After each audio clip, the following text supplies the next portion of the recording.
Suite de notre série sur Spinoza, ce matin, c'est tout particulièrement son traité théologico-politique de 1670 que nous explorons, Spinoza et la critique de la religion.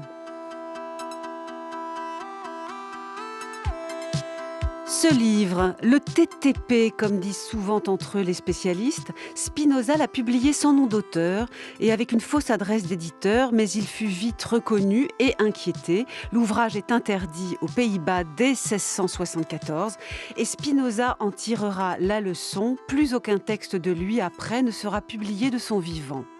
Spinoza critique la superstition comme remède à la crainte, mais c'est un remède très instable. Les superstitions, il faut en changer tout le temps, observe-t-il. La religion, précisément, stabilise la superstition grâce à un ensemble de choses, un appareil, disent certaines traductions, textes prophétiques, cérémonies, dogmes théologiques, qui la rendent indiscutable au sens littéral du mot. On ne saurait en parler, on ne saurait en juger. Tout est fait pour que le silence règne autour d'elle. L'un des enjeux centraux du traité théologico-politique, annoncé dès la préface et développé dans le dernier chapitre, est de défendre une liberté d'expression entière dans la société, liberté d'expression que tout naturellement la théologie honnie. C'est toute une vision du domaine de la politique, ayant coupé le nœud théologico-politique que propose là Spinoza. Et il faut souligner que ce livre est à l'époque moderne un des tout premiers textes argumentés philosophiquement en défense de la liberté d'expression. On pourrait dire le deuxième grand texte après celui de l'anglais John Milton en 1644, Areopagitica. Le but de la philosophie, écrit Spinoza à la fin du chapitre 14 du traité théologico-politique, est uniquement la vérité, celui de la foi, comme nous l'avons abondamment montré, uniquement l'obéissance et la piété, ajoute-t-il, mais il a montré aussi à ce stade comment la piété est une dévotion par laquelle les hommes intériorisent toujours mieux l'obligation d'obéir. Alors comment la conceptualisation avance de chapitre en chapitre dans le TTP, c'est ce que nous allons analyser avec nos deux invités. Bonjour Dan Arbib. Bonjour. Vous êtes maître de conférences en philosophie à Sorbonne Université, spécialiste notamment de Descartes et de Spinoza. C'est vous qui avez réalisé la nouvelle traduction du traité théologico-politique de Spinoza dans les œuvres complètes, paru en Pléiade en 2022. Et bonjour Céline Hervé. Bonjour. Vous êtes maîtresse de conférences en philosophie à l'université de Picardie, Jules Verne. Votre thèse a donné lieu à un ouvrage paru au Classique Garnier, intitulé « De l'imagination à l'entendement, la puissance du langage » chez Spinoza. Eh bien, le problème du primat de l'imagination sur l'entendement dans la religion est au cœur de la critique de Spinoza. Vous nous expliquerez. Je vous propose de partir pour lancer notre discussion du début de ce livre de 1670, c'est-à-dire de sa préface. Spinoza y dépose des concepts importants, la crainte, la superstition, la manière dont la religion stabilise la superstition en bloquant la liberté de parole à son sujet. Écoutez.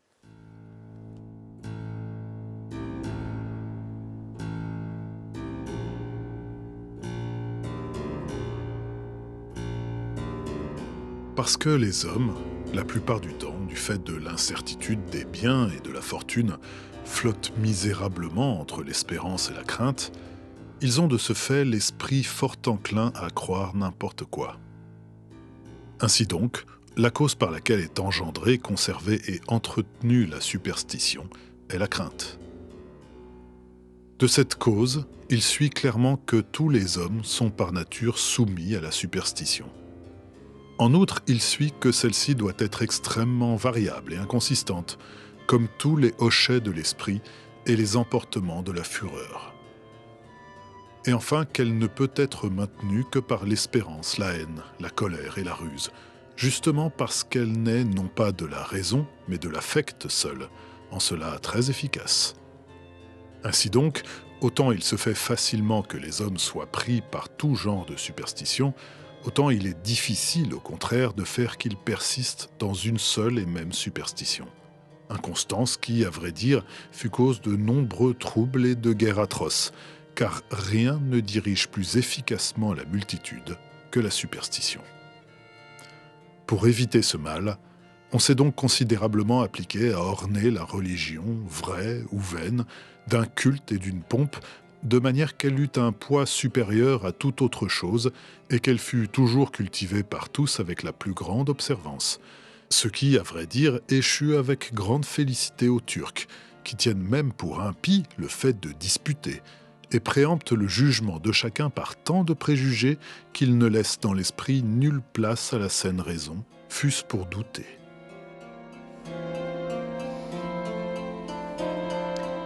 Cet extrait de Spinoza, comme tous les autres que nous entendrons ce matin, est pris dans votre traduction d'Anne Arbib. Alors Céline Hervé, ce texte à soi seul est très riche. Il pose le problème de la superstition qui est liée à la crainte. Il qualifie la superstition de hochet, mais c'est un hochet dont il faut changer souvent. On croit une chose de manière superstitieuse, il faut en croire une autre. Et il arrive à cette question de l'inconstance. Il suggère donc que c'est ce mal, l'inconstance, que la religion y remédie. Et évidemment, il met dans la bouche des Turcs, peut-être est-ce plus simple à ce stade, l'habitude d'empêcher qu'on dispute de la religion. Dans la stabilité de la religion, y a-t-il le fait qu'on bloque la liberté de parole, de pensée et de parole à son sujet ? Oui, absolument. La manière dont Spinoza décrit les mécanismes superstitieux montre que d'emblée, ils vont être cause de désordre, y compris dans l'ordre politique. Le problème, c'est que la superstition, bon, là on voit qu'elle devient un instrument pour sortir les hommes de l'incertitude liée au lendemain, le fait qu'ils ne comprennent pas les ressorts des événements, des phénomènes qui les touchent. Donc elle répond à un besoin de sens, besoin d'ordre, un ordre qui est faux, qui est inadéquat, mais néanmoins, quand il parle de hochet de l'esprit, c'est que c'est des substituts. C'est une manière, en effet, de combler un vide, un hiatus dans le sens. Donc la superstition offre un sens transitoire, puisqu'elle va s'indexer à des interprétations de signes dans la nature. La nature va devenir un ensemble signifiant, une profusion de signes qu'il va falloir interpréter. Et les signes ont plusieurs sens, et tout est équivoque dans un signe d'une certaine façon, d'où l'instabilité et le besoin de chercher des interprètes, des intermédiaires qui vont interpréter mieux, peut-être à l'aide d'une lumière surnaturelle, à l'aide d'une inspiration, etc. Donc la superstition expose à s'en remettre dans les mains, au fond, d'autres, de tiers, d'intercesseurs, d'une certaine façon, qui de cette façon-là, vont finalement se placer dans une position de pouvoir, finalement, voire même d'emprise, petit à petit théologique, à mesure que la superstition va se scléroser, en fait, à travers des dogmes, à travers un appareil, comme vous l'avez dit, d'institutions. Dogmes, cérémonies, classe de clercs, voilà. Une caste sacerdotale, dira Nietzsche plus tard, enfin voilà, qui vont confisquer d'une certaine façon le sens, le figer, le rendre univoque. D'où la défense de plus en plus brutale, de plus en plus violente de ce pouvoir d'interpréter qui est au fond une emprise sur les âmes dont on veut protéger, que l'on veut protéger contre l'incertitude, le doute. Il ne faut plus douter, en fait. Et surtout pas douter publiquement. Surtout pas. Donc, dès la préface, un des enjeux fondamentaux du livre, qui est de prôner la liberté d'expression, est posé en même temps que la critique de la religion se dit, ce qui semble montrer que le théologico-politique, c'est une machine où le politique entretient le théologique aide à fonder le politique. Il y a un donnant-donnant, mais au prix de la liberté d'expression. Et est-ce cela que Spinoza veut catapulter en défendant cette chose qui fait si peur aux théologico-politiques, c'est-à-dire aux théologiens et au pouvoir? Absolument, il y a une alliance claire que Spinoza met en lumière et qui culmine non seulement dans la monarchie, mais surtout dans les dérives despotiques des monarchies. Et évidemment, l'image, l'exemple, le topos plutôt du despotisme turc, il a ce rôle-là. En effet, vous l'avez dit, c'est une manière de ne pas dénoncer peut-être directement, frontalement, ce qui se passe dans les Provinces-Unies à son époque, à savoir une alliance entre une classe de prédicants, de théologiens, donc calvinistes, intransigeants, d'un côté, et disons, un parti de la monarchie qui cherche à faire revenir dans cette aristocratie républicaine, enfin ce mixte que sont les Provinces-Unies, qui cherche à faire revenir des pratiques monarchiques à travers la figure d'un chef militaire, le stadtholder, qui est incarné traditionnellement par un membre de la Maison d'Orange. Donc il y a vraiment cette alliance, elle est très concrète à l'époque où Spinoza écrit le TTP, et elle a un pouvoir de nuisance extrêmement fort. Il y a des morts, il y a des emprisonnements, des interdictions, des systèmes de censure, de contrôle de la publication et de la parole publique. Donc c'est une alliance d'intérêts qui vise à se répartir le contrôle d'une part sur les corps, par le pouvoir politique à tendance despotique, et de l'autre côté un pouvoir, une emprise sur les âmes, donc incarnée par les prédicanten, les théologiens calvinistes orthodoxes qui font la chasse parmi eux à toutes les hérétiques, entre guillemets, à travers ce que Pierre-François Moreau a appelé une pulsion d'orthodoxie, quoi, qui est rémanente et qui concerne, au fond, toutes les formes de religion positives ou révélées. Enfin, toutes les religions s'exposent à ce type de pulsion d'orthodoxie et d'exclusion. Dan Arbib, dans votre traduction, on lit donc que la religion, c'est orné, enfin, on a orné la religion, c'est le verbe que vous employez, d'un certain nombre de choses, d'un culte, d'une pompe. Le but, clairement, dans cet extrait, c'est qu'elle soit plus solide, moins discutée et moins disputée que la superstition classique, mais ça veut juste dire qu'on a fait une super superstition. Je dis cela parce que quand j'ai parlé d'appareil, c'est la traduction de Charles Lapune du même passage. Dans la traduction Garnier-Flammarion, ornement, appareil, c'est surtout un ensemble de trucs qui permettent de faire de la religion une superstition plus puissante que les autres. Absolument. Lutter contre la variété des superstitions en instaurant une hyper-superstition, si je puis dire, c'est-à-dire toute la pompe cléricale dans laquelle le peuple, le vulgus, va se reconnaître et à laquelle il va être foncièrement attaché.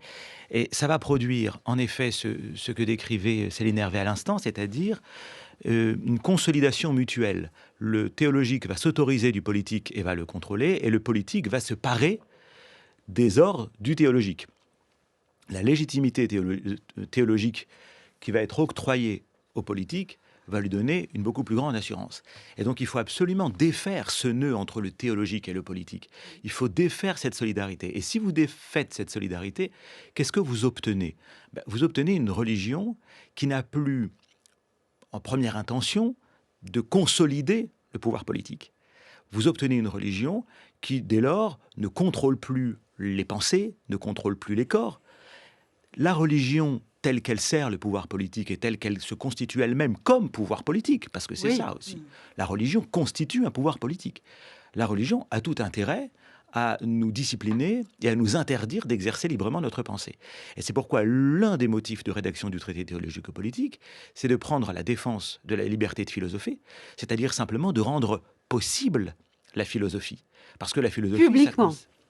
Publiquement, dans certaines limites que Spinoza précisera, tout de même à la fin de son volume, mais publiquement et même privément, parce que ce que dira Spinoza, c'est que ce besoin de penser librement, de toute façon, est irrépressible en l'homme.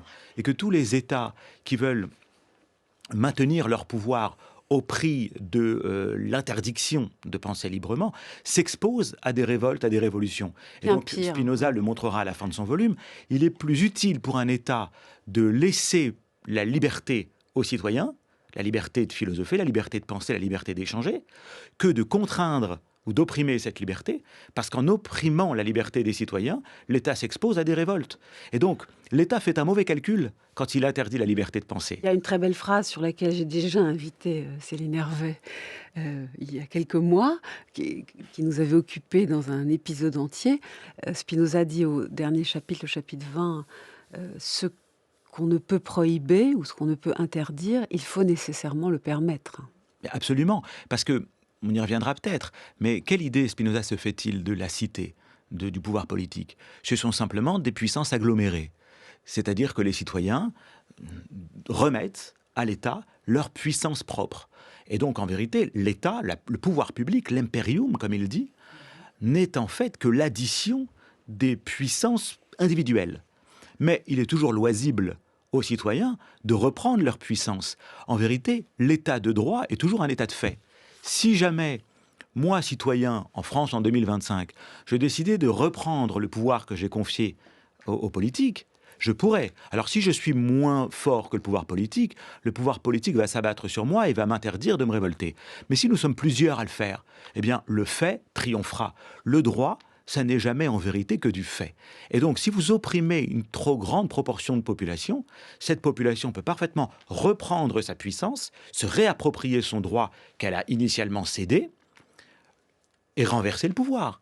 Ce ne sera jamais qu'un état de fait. Et donc tout pouvoir, si autoritaire soit-il, s'expose à la reprise de ce pouvoir par la population opprimée. Et c'est pourquoi il serait intelligent de la part du pouvoir politique de concéder cette liberté de penser dont les hommes ont besoin, parce qu'elle est irrépressible en eux. Et donc, dans les phrases qui suivent l'extrait de la préface que nous avons entendu, il y a effectivement l'hypothèse de Spinoza qui est terrible pour son époque. Je rêve d'un droit public ou d'un empire ou d'un pouvoir, selon les traductions, où seuls les actes seraient punis et nullement les paroles. Seuls les actes et nullement les paroles, parce que les paroles n'engagent pas toujours les actes, à une seule réserve près. Et il le mentionne quand même, c'est qu'il y a des propos qui peuvent être en eux-mêmes séditieux, oui, s'ils appellent à la révolte. Et en ce sens, une parole peut être un acte. Nous le savons aujourd'hui. C'est un des enjeux juridiques dans la loi française de 1980 sur la liberté d'expression. La provocation, par exemple. Absolument. Article 24 et suivante, c'est vraiment ça. C'est donc la distinction, un type de parole qui pousse à agir. Donc cette distinction entre acte et parole qu'il propose dans la préface, elle doit être nuancée et elle le sera dans les derniers chapitres du TTP, notamment dans le chapitre 20, quand il parlera de propos séditieux. Un propos peut être un acte s'il compromet la possibilité d'une vie sociale ordonnée. Et dans ce cas-là, il doit être sanctionné comme tel. Et évidemment, il faut faire attention, parce que c'est un truc classique pour interdire des paroles, que de les juger trop actives, même s'il dit cela et on le comprend, c'est quand même un texte incroyable, très tôt. Il n'y a pas beaucoup de textes. J'ai évoqué Milton en Angleterre, une trentaine d'années plus tôt, qui est un tout autre texte. Pour le coup, Milton est religieux, il y a une défense religieuse de la liberté d'expression, c'est tout à fait autre chose. Mais c'est un texte, même si la liberté d'expression doit être régulée, qui, chez Spinoza, dit d'abord qu'elle doit être. Fondamentalement, c'est ça que dit le théologico-politique. Absolument, elle doit être, et de toute façon, elle sera. C'est ça qui est frappant, c'est que, bon, de ce point de vue-là, du point de vue de la liberté de penser articulée à une liberté de parole, enfin, le fait de penser quelque chose et de ne pas pouvoir s'empêcher à un moment donné de le dire ou de le publier, ça renvoie à une sorte de naturalisme. C'est-à-dire que penser et parler, c'est d'une certaine façon une seule et même chose chez Spinoza. Même si on retarde la prise de parole, à un moment, elle va arriver. Et elle va arriver d'autant plus, de façon d'autant plus virulente, voire peut-être même séditieuse, qu'on l'aura réprimée. Parce que il utilise, disons, les lois de l'imitation affective qui sont développées dans l'éthique un peu au même moment, pour expliquer comment, justement, l'indignation générale peut se constituer lorsque, publiquement, un libre penseur, on va parler de cette manière-là, alors condamné à la prison, par exemple, qu'est-ce qui peut se passer? Précisément, il va incarner une sorte de martyr. Ça, Spinoza le pense dans le chapitre 20, justement. Oui. C'est là qu'on retrouve cette idée d'une censure, d'une répression des opinions qui est complètement contre-productive, non pragmatique, etc. C'est qu'on ne peut pas humilier une opinion durablement. Au fond, voir, alors évidemment, il faut avoir en tête, je pense, là encore, très concrètement, historiquement, hein, des personnages très, très réels que Spinoza a longuement fréquentés, hein, notamment les frères Feuerbach. En particulier Adrian Feuerbach, Va mourir en prison. qui meurt en prison, qui est brisé, hein, corps et âme, par la répression. Dénoncé par son imprimeur. Absolument, qui va se lancer dans une sorte de cavale, quitter la Hollande pour ne pas être extradé, etc. Donc là encore, on est vraiment c'est quelque chose de très concret. Autant il y a un topos de la critique de la superstition et de son alliance d'intérêt avec la monarchie, qui date de l'Antiquité, hein, qu'on trouve chez Cicéron, qu'on trouve chez plein d'auteurs, autant c'est une question qui est extrêmement brûlante pour Spinoza et qui est très proche de lui, en fait. Hein. Et c'est peut-être Dan Arbib, on peut le dire quand même là. Évidemment, il ne cite personne, Spinoza, il ne cite pas Hobbes, mais c'est tellement clair qu'il lui répond sur le point que vous avez dit. Hobbes prétendait être très réaliste, pragmatique sur la nature humaine. Il produit un pouvoir absolu, une souveraineté absolue qui peut réprimer comme elle veut les actes et pourquoi pas les paroles. Au moins, on aura la sécurité et l'ordre, disait Hobbes. Et au fond, la réponse de Spinoza, c'est « Je pense comme toi qu'il faut de l'ordre et de la paix. Je ne suis pas en désaccord avec un pouvoir souverain très fort qui réprime et qui se fasse obéir. » C'est un enjeu pour Spinoza. Mais sur les paroles, mon cher Hobbes, tu es bien naïf. Elles seront toujours là. Et l'idée de les réprimer est idiote, puisque, comme vous l'avez dit, Dan Arbib, et vous aussi, Céline Hervé, ça marche pas. Ça produit même des séditions encore plus graves que si on avait laissé la liberté de parole.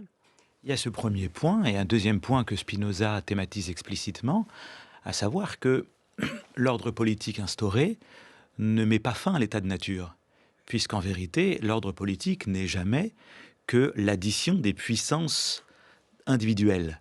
Donc, puisqu'il est loisible à chacun de reprendre sa puissance individuelle dès l'instant qu'il n'est pas satisfait par la façon dont le pouvoir politique exerce son autorité, il est toujours possible de renverser le pouvoir politique par un fait.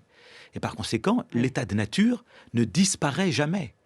Il est toujours là, potentiellement là, et même, mettons aujourd'hui en France, si l'État tient, c'est parce que chacun des citoyens a remis au pouvoir politique son pouvoir personnel, si bien que le pouvoir peut tenir. Mais encore une fois, que chacun d'entre nous reprenne son pouvoir et que de nouvelles configurations, que de nouvelles additions de pouvoir individuel se mettent en place, et l'État saute pour être remplacé par une autre forme d'État, par un autre dirigeant, etc. Donc en vérité, l'état de nature n'a jamais disparu. Et c'est Céline Hervé employé le concept de naturalisme.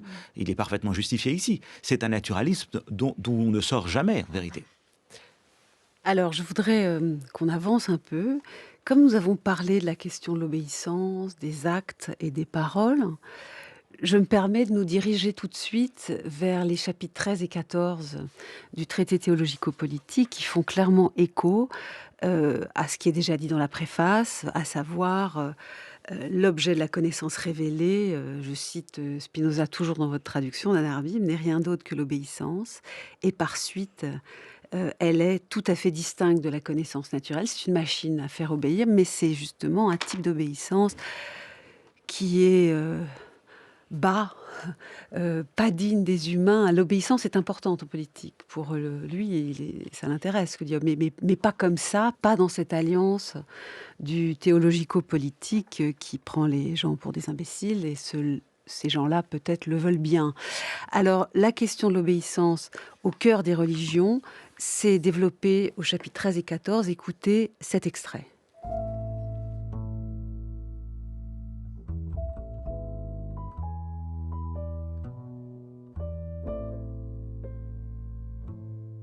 Nous voyons que Jérémie, Moïse, Jean comprennent en très peu de choses la connaissance de Dieu que chacun est tenu d'avoir. Nous concluons de tout cela que la connaissance intellectuelle de Dieu n'appartient en aucune manière à la foi et à la religion révélée. Ainsi donc, rien d'admirable du tout à ce que Dieu se soit accommodé aux imaginations et aux opinions préconçues des prophètes. Ensuite, rien d'admirable du tout non plus à ce que les volumes sacrés parlent partout de Dieu de façon si impropre et lui attribuent mains, pieds, yeux, oreilles, esprit et mouvement local, et en outre aussi émotion de l'âme, comme être jaloux, miséricordieux, etc. Et enfin qu'il le dépeigne comme juge, et assis dans le ciel sur le trône royal avec le Christ à sa droite. Il parle assurément suivant la capacité intellectuelle du vulgaire, que l'écriture s'applique à rendre non pas savant, mais obéissant.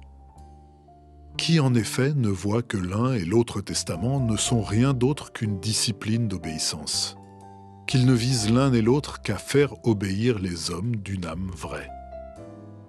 Il suit, enfin, que la foi ne requiert pas tant des dogmes vrais que des dogmes pieux. C'est-à-dire qu'ils poussent l'âme à l'obéissance, même si parmi eux il en est de nombreux qui n'ont pas l'ombre d'une vérité, du moment toutefois que celui qui les embrasse ignore qu'ils sont faux, sans quoi il serait nécessairement révolté.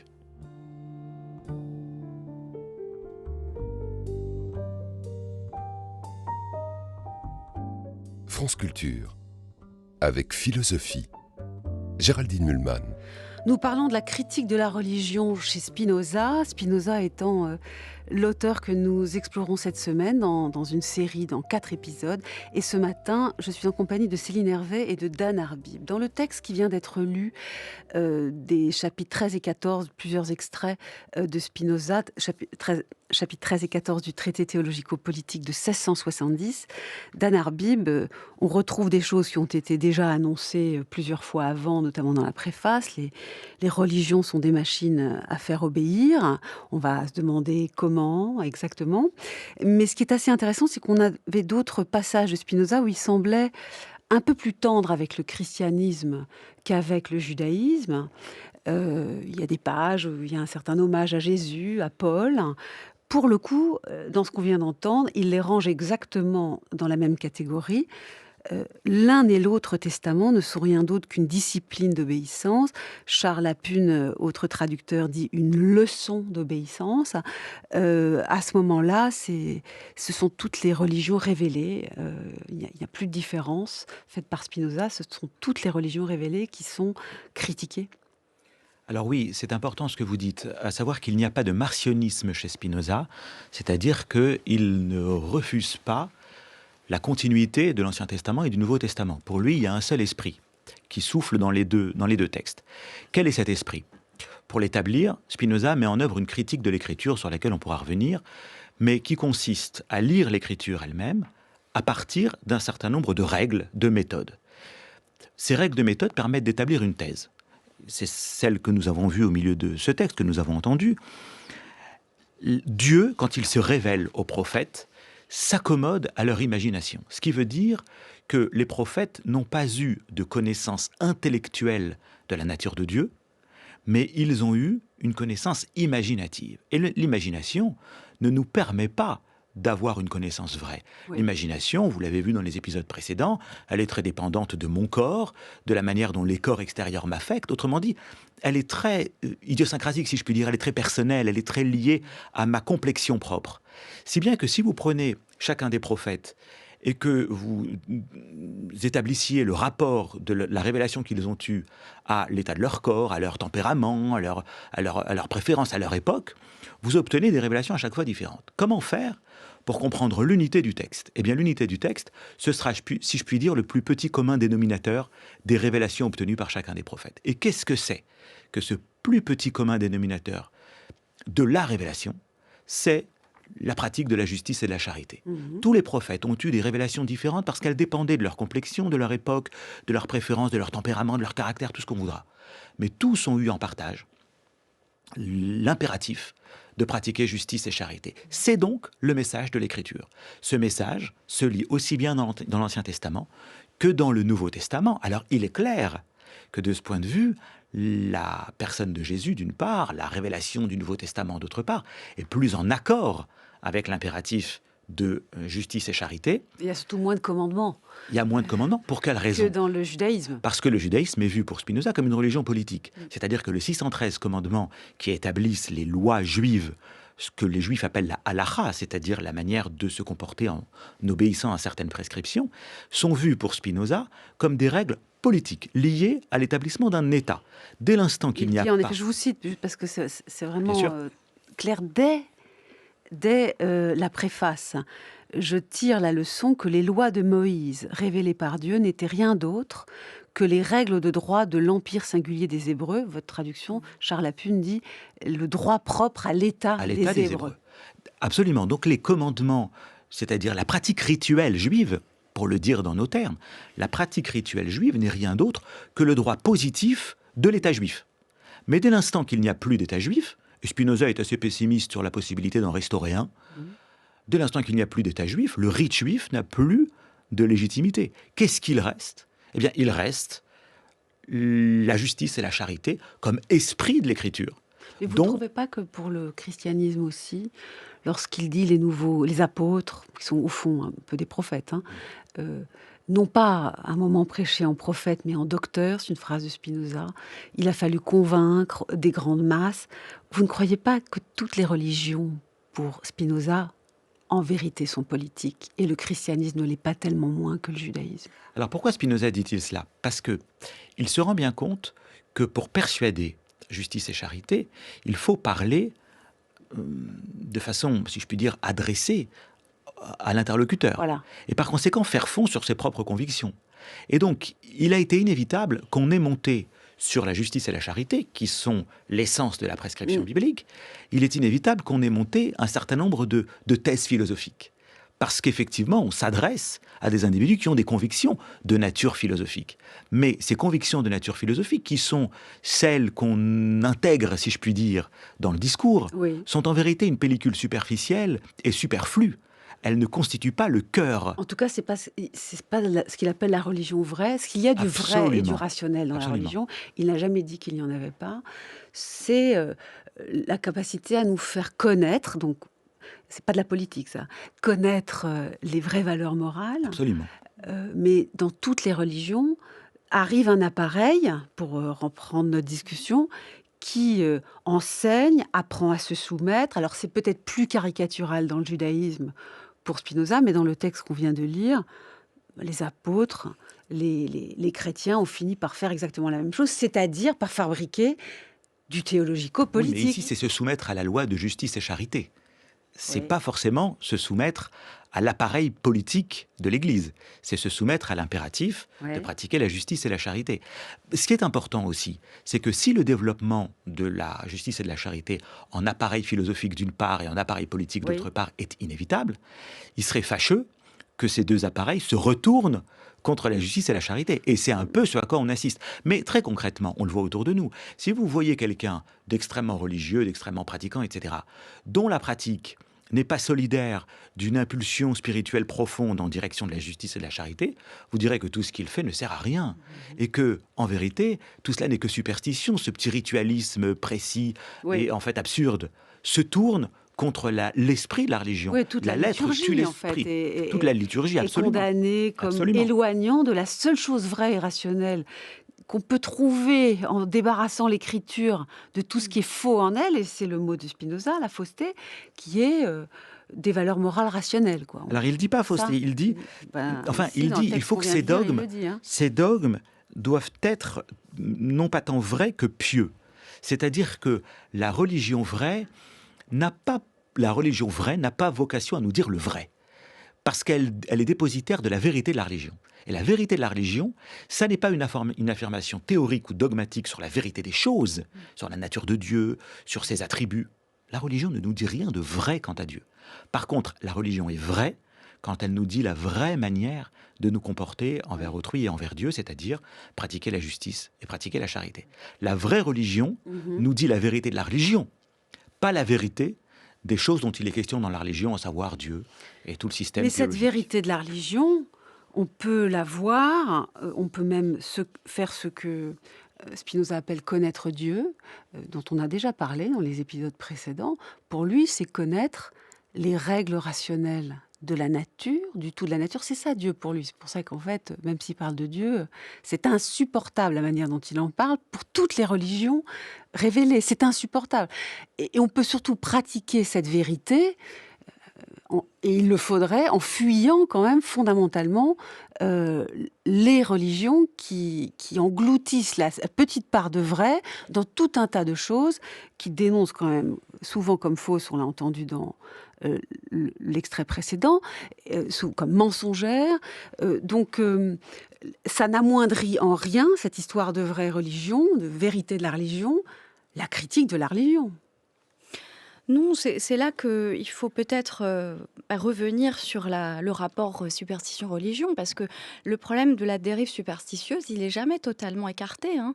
Toutes les religions positives révélées s'exposent lorsqu'elles se rigidifient, lorsqu'elles constituent des castes de pouvoir, etc., de clercs qui aspirent à une emprise, hein, sur les âmes, comme on l'a vu. Toutes ces religions s'exposent au retour de la superstition.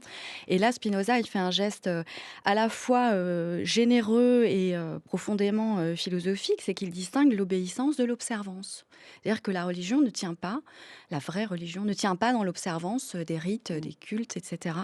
D'autant que la préface là-dessus dresse des portraits absolument ravageurs de tous ces tartuffes, au fond, hein, que sont les prédicantes, les théologiens, qui, eux, sont parfaitement observants, mais qui propagent la haine des hétérodoxes, des hérétiques, etc. Et qui, en plus, ont une vie véritablement dissolue. Enfin, voilà, on retrouve des motifs comme ça de critique des clercs très, très fortes. Donc, d'une certaine façon, lorsque la religion vient se scléroser dans un appareil institutionnel, dans des rites, dans des choses très précises, très, très concrètes, très matérielles, au fond, elle devient vaine, elle devient creuse. C'est ça la vana religio, hein. La vaine religion, c'est la religion creuse, qui n'a plus que l'apparence, que le masque, que la couleur de la religion, dès lors que ceux qui la pratiquent ou ceux qui la diffusent, la professent, sont mauvais. Enfin, haïssent leur prochain. Enfin, c'est surtout cette notion de vraie religion qui est parfois utilisée pour dire que Spinoza l'aime bien quand même, la religion. Je suis gênée par cette interprétation parce que ce qu'on peut aussi entendre quand il dit la religion, c'est tout un tas de choses qu'il critique. La vraie religion, ce serait autre chose. C'est aussi en langage courant, par exemple. Je prends un exemple qui n'a strictement rien à voir. Vous connaissez le Pilate, vous connaissez le yoga. Bon, il y a plein de gens qui disent le Pilate, c'est un amendement du yoga. Bon, j'ai rien contre c'est juste un exemple rhétorique. Il y a des gens qui critiquent radicalement le Pilate en disant le Pilate, c'est insupportable. Le vrai Pilate, c'est le yoga. Vous comprenez ce que je veux dire ? Oui. C'est pas pour réhabiliter le Pilate de dire le vrai Pilate. Dans ce cas, il dit, faites la seule chose qui reste d'intéressant dedans, qui est le yoga, alors faites du yoga. Donc quand il dit je critique la religion radicalement, alors la vraie religion, c'est travailler la rationalité, la connaissance. Vous voyez, il faut peut-être pas entendre dans vraie religion de la religion. Oui, mais tout le monde ne peut pas accéder à la l'arbitre. rationalité philosophique. c'est ça. Tout le monde ne peut pas accéder à la rationalité philosophique. À sa logeuse, Spinoza demande d'aller à l'office et d'aller écouter le sermon du pasteur. Il y a un certain nombre d'esprits philosophiques qui peuvent atteindre la béatitude en lisant l'éthique et en se laissant conduire comme par la main jusqu'à la connaissance intellectuelle de Dieu, jusqu'à l'amour intellectuel de Dieu. Ceux-là, c'est formidable, ils y arriveront, ils sont philosophes. Mais les autres ? Alors les autres, ils sont effectivement en proie à la superstition, parce qu'ils ont toujours peur du lendemain et qu'ils ignorent le nécessitarisme de la nature. Ils sont en proie au pouvoir clérical, ils sont en proie au pouvoir politique, et ils sont en proie à l'alliance des deux derniers pouvoirs. Oui. Donc en vérité, ils sont opprimés par eux-mêmes et par les autres.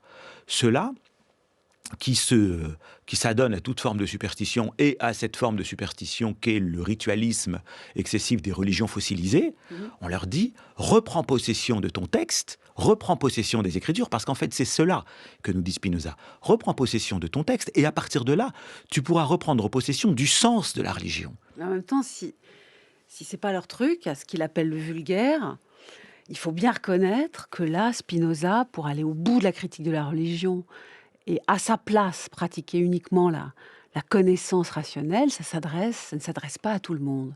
Vous en êtes d'accord, Dan Arbib ? Il y a quelque chose là. La religion, ça fait du mal. Pour certains, ils en ont quand même besoin. Il y a quelque chose comme... il est un peu résigné là. Mais je pense Spinoza. en effet que pour Spinoza, si l'humanité entière pouvait s'adonner à la philosophie, être Oui, ce serait parfaitement mieux. rationnelle et lire l'éthique, ce serait formidable. Mais il ne le pense Mais pas. tout le monde n'est pas philosophe et par conséquent, il est inévitable que la religion s'en mêle et donc il est nécessaire que chacun reprenne possession du vrai sens des textes bibliques. Et ce vrai sens nous est donné par Spinoza dans le TTP. Alors maintenant, nous allons aborder un texte plus au début sur les prophètes et les prophéties. C'est un écho direct, je pense, à vos travaux, Céline Hervé, puisque vous avez travaillé sur le rapport entre imagination et entendement chez Spinoza. Alors il est vrai que Spinoza commence parfois par des phrases pas méchantes sur les prophètes, mais au bout du compte, il considère qu'ils ont donné, comme vous l'avez dit tout à l'heure d'Anna Arbib, dans l'imagination et pas dans la réception rationnelle de ce qu'est Dieu, puisque Dieu, c'est la rationalité même pour Spinoza. Écoutez, évidemment, ça appuie sur le bouton de l'imagination chez les fidèles également. Écoutez, il s'agit des chapitres 1 et 2 du traité théologico-politique. Les passages de l'Écriture « Le prophète eut l'esprit de Dieu »,« Dieu infusa son esprit dans les hommes » ne signifient rien d'autre que le fait que les prophètes avaient une vertu singulière et supérieure à la commune et qu'ils cultivaient la piété avec une éminente constance d'âme. Ensuite, qu'ils percevaient l'esprit de Dieu. L'imagination des prophètes, en tant que les décrets de Dieu étaient révélés à travers elle, pouvait à titre égal être aussi appelée esprit de Dieu. Nous pouvons donc désormais affirmer sans scrupule que les prophètes n'ont perçu les révélations de Dieu qu'avec le secours de l'imagination, c'est-à-dire par la médiation de paroles ou d'images, elles-mêmes véritables ou imaginaires. Car puisque nous n'avons trouvé nul autre moyen dans les Écritures que cela, il ne nous est permis de forger la fiction d'aucune autre, comme nous l'avons déjà montré. Maintenant, par quelle loi de la nature cela s'est fait, j'avoue que je l'ignore. Pourquoi les prophètes perçurent et enseignèrent presque tout par paraboles, énigmes, et exprimèrent corporellement toutes les choses spirituelles, c'est pas tant. C'est que tout cela convient en effet mieux avec la nature de l'imagination. Ceux qui excellent davantage par l'imagination sont moins aptes à la pure intellection des choses. Ceux qui s'appliquent à rechercher la sagesse et la connaissance des choses naturelles et spirituelles dans les livres des prophètes errent donc totalement.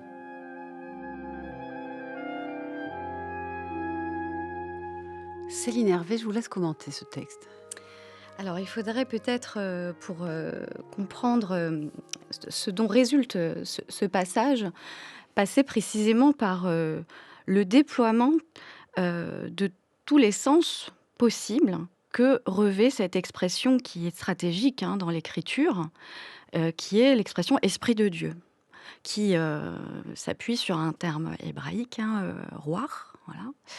Esprit de Dieu, l'esprit. Alors voilà, on a toute une étude lexicographique extrêmement minutieuse qui permet à Spinoza de déployer tous les sens possibles, tous les usages possibles que l'écriture comprend de cette expression qui est stratégique parce que c'est d'elle dont se réclament les prophètes, c'est d'elle aussi dont se réclament, encore une fois, les contemporains de Spinoza à travers les Predikanten, qui sont inspirés, Oui. voilà, et qui revendiquent le monopole de l'interprétation sur la base de la possession de cette inspiration, de cette lumière surnaturelle. Et là, c'est vraiment un socle qui est très important pour justement le théologico-politique. C'est-à-dire que l'esprit de Dieu, c'est une chose que peut entendre Spinoza avec son drôle de Dieu, pour l'époque en tout cas, qui est en fait la rationalité, la nature. Oui, il y a quelque chose dont on peut saisir. Voilà. Oui. Mais l'esprit de Dieu, la roi hébraïque, elle a donné lieu... Alors aussi plus tard dans le christianisme, puisque finalement il va aller critiquer tous les deux, mais d'abord dans le judaïsme, à un délire d'imagination, c'est ça? Alors oui, précisément, l'idée c'est de s'adresser au plus grand nombre. Je me mets là dans la peau d'un prophète, j'essaye, et je me demande comment faire, comment faire croire, comment persuader. Et en effet, alors il y a toute une description de la personnalité des prophètes, hein, à travers toutes les occurrences, tous les exemples que l'Écriture propose. Il en arrive à une sorte de type, hein, d'archétype du prophète, hein, qui, en effet, a une imagination vive et qui, de ce point de vue-là, a toutes les qualités pour pouvoir s'adapter à son auditoire, à une sorte de public. L'idée, c'est encore une fois de persuader concrètement et donc de précisément adapter son discours aux limites en fait du Vulgus, qui est toujours le Vulgus le peuple hébreu, alors à travers les siècles évidemment. Hein. Mais c'est extrêmement important, c'est-à-dire que vous l'avez dit Dan Arbib, l'imagination c'est quelque chose de très idiosyncrasique, ça repose sur l'enchaînement des sensations de notre corps, etc. Bon, c'est de cette façon-là que l'imagination se tisse. Dès lors, à certaines époques, dans certains lieux, dans certains modes de vie, on n'imagine pas de la même façon. D'où la nécessité de formuler de façon différente, selon les époques, selon les contextes, le message, voilà, le message divin. Alors Dan Arbib, ça nous renvoie aussi à la méthode de Spinoza face au texte. Pour lui, il ne faut pas taire le fait qu'il y a des textes fous. Il le dit. Le procédé que j'ai mis en œuvre, par ce procédé, je veillais sur l'écriture pour qu'on n'accommodât point ces passages clairs et purs aux passages fautifs et qu'on ne les corrompit point les uns par les autres. Donc il y a peut-être un petit noyau qui est pur, intéressant pour lui, rationnel, très bien. Mais l'idée, je vous cite, c'est toujours votre traduction, et là c'était le chapitre 10. Est-ce que ça veut dire que les méthodes antérieures, qui parfois disaient « mais il y a toujours de la rationalité », c'est le cas de Maïmonide, penseur, juif espagnol, né en 1138 à Cordoue. Il discute avec Maïmonide, il lui dit « non, tu fais trop la part belle à l'écriture, à un moment donné, il y a des choses qui ne vont pas ». Alors, la discussion avec Maïmonide est omniprésente ici, notamment dans les 2 premiers chapitres. Pourquoi ? Parce que, on l'a vu tout à l'heure, l'enjeu du traité théologico-politique, c'est d'épurer la religion de toute cette superstructure de superstitions et d'appareils politico-théologiques, mais aussi de toutes les convictions philosophiques sur la nature de Dieu, sur un certain nombre de vérités métaphysiques qui devraient, en toute rigueur de terme, ne relever que de la philosophie, Oui. et non pas de l'appareil théologique. Ça n'est pas au clergé de nous dire ce qu'il en est de la nature de Dieu, mais aux philosophes. Donc il faut absolument épurer la religion, donc le discours prophétique, de toute ambition de vérité. Or, qui avait prêté aux philosophes, aux prophètes, une ambition de vérité ? Maïmonide. Maïmonide, à la fin de la 2e partie du Guide des égarés, expliquait que le prophète avait une connaissance vraie. Comment et pourquoi ? Parce que le prophète bénéficiait de l'épanchement de l'intellect actif, de l'intellect agent, qui venait d'une part se déverser sur son intellect, puis sur son imagination. Et le prophète était celui qui, en quelque manière, combinait un optimum entre l'imagination et l'intellect. Donc le prophète avait une connaissance certes imaginative, mais de la vérité des choses, parce que s'était révélé à lui la vérité des choses au moyen de l'épanchement dans son intellect. Oui. Spinoza, voulant priver le prophète d'une connaissance vraie, est obligé de discuter avec Maïmonide pour écarter de la connaissance prophétique cette part intellectuelle. Comment fait-il ? Eh bien, il a cette thèse à la fin du texte qu'on vient de lire. Ceux qui excellent davantage par l'imagination sont moins aptes à la pure intellection des choses. Qu'est-ce que ça veut dire ? Ça veut dire que d'autant plus vous imaginez, d'autant moins vous avez l'intellection. Ceux qui imaginent beaucoup intelligent moins. Et réciproquement, ceux qui intelligent plus imaginent moins. Ça, c'était une thèse de Descartes. Il le disait à Mersenne, il le dit à Élisabeth. Autrement dit, quand un mathématicien me demande de démontrer mathématiquement ma métaphysique, observe Descartes, c'est comme s'il me demandait de démontrer par l'imagination des vérités purement intellectuelles. Pourquoi ? Parce que le mathématicien, le géomètre, ne cesse de se servir de son imagination. Si je vous demande de me faire une démonstration de géométrie, vous allez prendre une feuille, vous allez me tracer le triangle, le cercle, etc. Donc vous allez recourir à votre imagination. Donc le géomètre est un homme d'imagination. Et c'est pour ça qu'en général, les géomètres ne sont pas bons en métaphysique. Et Mersenne, à qui Descartes s'adresse, n'est pas très bon en métaphysique. Donc cette thèse d'une espèce de proportion inverse entre imagination et entendement va être très utile à Spinoza. Spinoza nous dit, on ne peut pas défendre, comme Maïmonide, que le prophète a à la fois le maximum d'entendement et le maximum d'imagination. C'est bien l'inverse. S'il reçoit les révélations par imagination, comme Spinoza l'établit dans le texte biblique, alors, intellectuellement, il n'a pas de connaissance réelle de la nature de Dieu. Et qu'est-ce qu'on fait avec son texte alors Alors, qu'est-ce qu'on fait? Les textes qui n'ont pas été écrits d'ailleurs tous par les prophètes, hein, ça c'est encore un autre Absolument. sujet. Oui. Donc, qu'est-ce qu'on fait? Eh bien, on comprend que chaque prophète n'a eu qu'une connaissance imaginative, qui n'a pas eu vocation à nous dire la vérité. On en tire le minimum, c'est-à-dire le dénominateur commun. Comment on fait? Eh bien, on les lit les uns par les autres, on les compare. On compare aussi les leçons des textes. Et c'est pourquoi tout à l'heure vous citiez les passages où il est question de critique biblique. Il est l'un des initiateurs de la critique biblique. C'est-à-dire, on va comparer les leçons des textes, c'est-à-dire les versions sous lesquelles ces textes nous sont parvenus. On va s'interroger sur les auteurs de ces textes et on va distinguer le bon grain de l'ivraie, si je puis dire. Et qu'est-ce qui va rester? Il va rester ce à quoi je faisais allusion tout à l'heure, la justice et la charité, et non pas du tout une connaissance intellectuelle de Dieu. Mais quand vous faites ça, vous privez les clercs, vous privez le clergé, la caste cléricale, de toute ambition philosophique. Vous dites au clergé, vous n'avez rien à nous apprendre en matière philosophique. L'essence de Dieu, laissez-la au philosophe. Lui en saura quelque chose. Vous n'avez qu'une seule mission, c'est d'entretenir chez vos fidèles la justice et la charité. Donc, vous pouvez éventuellement lire des histoires de la Bible. Mais d'abord, vous devez les choisir correctement, parce qu'il y a certaines sornettes qui entretiennent la superstition. Il y a des histoires de la Bible qui sont plus valables que d'autres, qui sont plus propres à entretenir chez nous une certaine forme d'édification morale. Ce sont ces histoires que le clergé doit lire et commenter avec ses fidèles, et par conséquent, le clergé ne doit pas être dupe de son propre travail. Il doit être éveillé. C'est pourquoi d'ailleurs Spinoza entretient une forme d'anticléricalisme réduit, limité. Le clergé peut être utile parce qu'il doit travailler dans l'âme des fidèles. Quand il est intelligent. Quand il est intelligent et quand il a le sens de ses propres limites. Alors j'ai une dernière question là. Je suis désolée, on arrive au bout. Céline Hervé, il y a quand même un risque que Spinoza assume absolument, qui est beaucoup de textes gâtés, peu clairs, peu purs, fautifs, etc., au bout du compte, si on pratique sa méthode. Et c'est vrai qu'à un moment, on se dit, tiens, peut-être le christianisme, il y aura moins de textes mensongers. Et puis après, il écrit... regardez, il y a dans le Nouveau Testament, je cite, 4 évangélistes, qui croira que Dieu ait voulu raconter 4 fois l'histoire du Christ et la communiquer aux hommes par écrit. Je crois que c'est le chapitre 12. C'est au bout du compte, même si on cherche la vraie religion, on finit par arriver peut-être à un stade où il n'y aura plus de religion du tout, quand même. Il n'y a plus grand-chose qui va rester, quoi. Le noyau, c'est les philosophes qui vont s'en occuper, non ?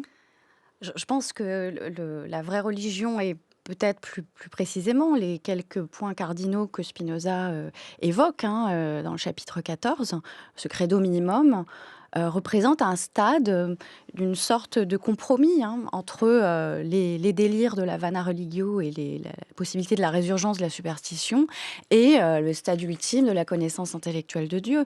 Mais en effet, il s'agit d'écarter toute vocation littéraliste de la lecture des Écritures, des livres de la Bible, puisque, en effet, on a de l'indécidable, on a un texte qui est lacunaire, dont l'autorité n'est pas toujours certaine, il manque des choses, il y a des apax, il y a des choses qu'on ne peut pas décider parce qu'on ne peut pas comparer les occurrences, etc. Donc, il faut, d'une certaine manière, renoncer peut-être à une compréhension totale. D'ailleurs, dans ce texte qui a été lu, Spinoza, plusieurs reprises, il dit ça, je ne sais pas, en fait, je ne sais pas. Voilà. Et en fait, peu importe.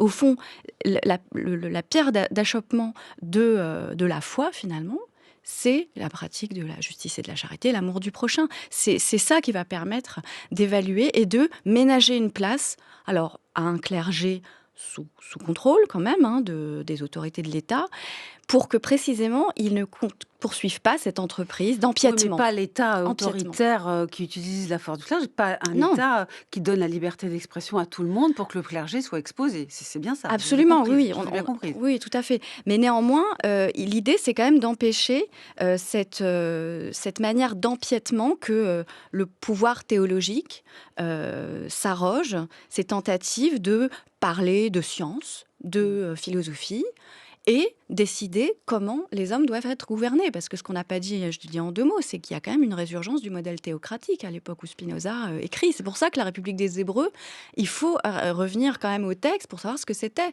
Et c'est d'où les vertus de la liberté Et à d'expression. tout moment, Absolument. Je suis et à tout désolée. moment, Oui. cette résurgence, elle est pulsionnelle. Donc il Tout faut à fait. toujours Faut faire contrôler attention. la religion parce que elle risque toujours finalement de nous enfermer. C'est l'actualité de Spinoza. Merci tous les deux, on pourrait continuer longtemps. C'était très très précis, tout ce que vous avez dit, très intéressant. Céline Hervé, Dan Arbib, les références de vos travaux sont sur notre site. Voici maintenant